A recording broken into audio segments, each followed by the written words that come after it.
Hello. I am going to show you one way of making a little booklet.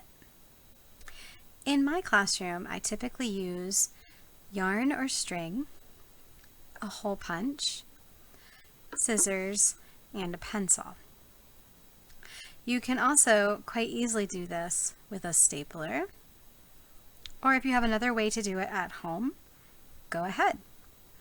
I'm taking my tracings that I just made recently. I chose to make a bald eagle, cardinals, flamingo, and a Baltimore Oriole. I have the cards that I traced them from right here for reference. I also do happen to have a pencil sharpener handy just in case, because part of this will be writing. The first part will actually be writing, and then we'll make the booklet. So once I'm done with my cards or my pictures or whatever I'm doing to make my book, I'm going to label it. In this case, sometimes children have written their own stories or own reports, and obviously then the writing is done and you just continue with the booklet making. For most of our children, they're going to be here first. So I'm going to label the Baltimore Oriole. Now, depending on the age of your child, you'll label this many different ways. The first way to label it is just with the sound, the beginning sound, which for us is probably going to be a B for Baltimore. You might say, oh, there's two words in Baltimore Oriole, and then your first sound becomes B for Baltimore and OR for Oriole. If you were going to label it that way, you might put a B and an OR sound on your paper.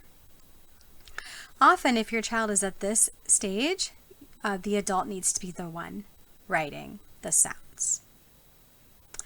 Now, your child might be to the point where he or she is sounding out all of the sounds in a word and writing them with the movable alphabet.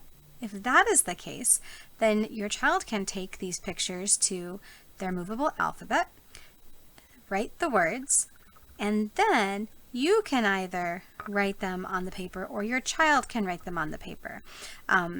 That depends on the age and comfort of your child. Most children will be able to lay words out with the movable alphabet far before they will be able to write them on the paper. If that happens, we'll use the flamingo for that one. If your child goes and writes it on the alphabet and then comes back and you write it, or the child writes it, especially if you write it, don't change the child's spelling. The child has sounded it out. We're going to do flamingo.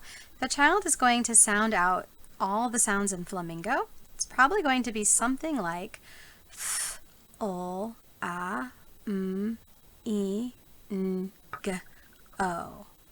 Maybe.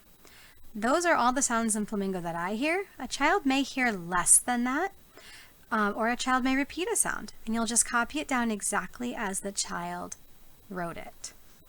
I will write flamingo right here, keeping in mind how a child might spell it. F, o, a, n, g, o. Flamingo. You might get something like that. Now, you might also have a child who's completely comfortable just writing on the paper and doesn't need the movable alphabet at all. In that case, you'll get whatever the child can hear. Cardinal. Now, cardinal is a hard sound because you have to know the phonogram R. If you don't know that, then you might not spell it right.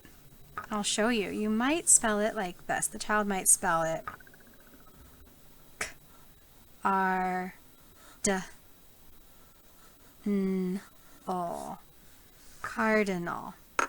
Cardinal. That's a spelling that I would expect to see from a child spelling with the alphabet or without if they haven't had much phonogram work. Cardinal. You can hear it, right? So again, this is an area where you don't need to control, I guess I'll say that, or correct what your child is doing. This is wonderful. Now, if your child is interested in correct spelling and wants to look it up, can read, completely encourage that, right? And like with bald eagle, b, a, o, d.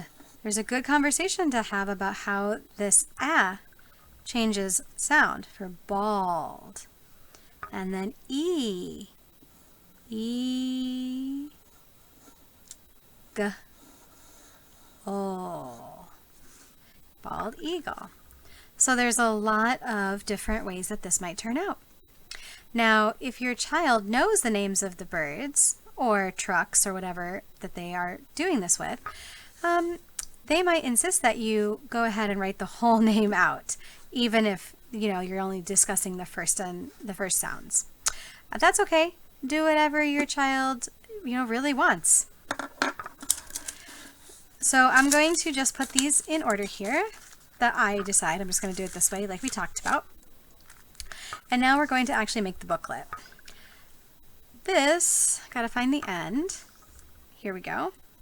So I'll just cut off a bit of string. It doesn't have to be super long. It can be as long as you want. Now for my booklet, I'm going to make, the papers go everywhere, so be careful. I'm going to make one hole here. Now, I will often start with one hole with the children and then maybe show doing two so you can open it like a book. Sometimes they do them on top so the book opens, sorry about the camera, opens this way. That's up to you. Now you're going to line up the hole punch. Our hole punch from the classroom has the silver line that shows me where my punch comes down. With this kind of tracing paper, I can punch all of them at the same time. Here we go, so I'll line it up. I'll let that focus.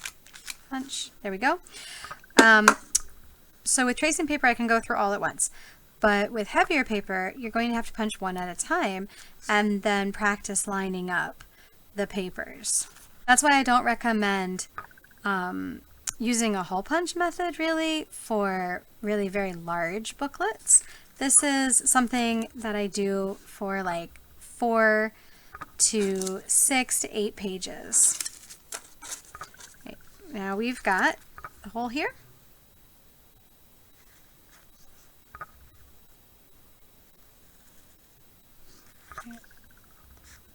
Very easy to pull that all the way through.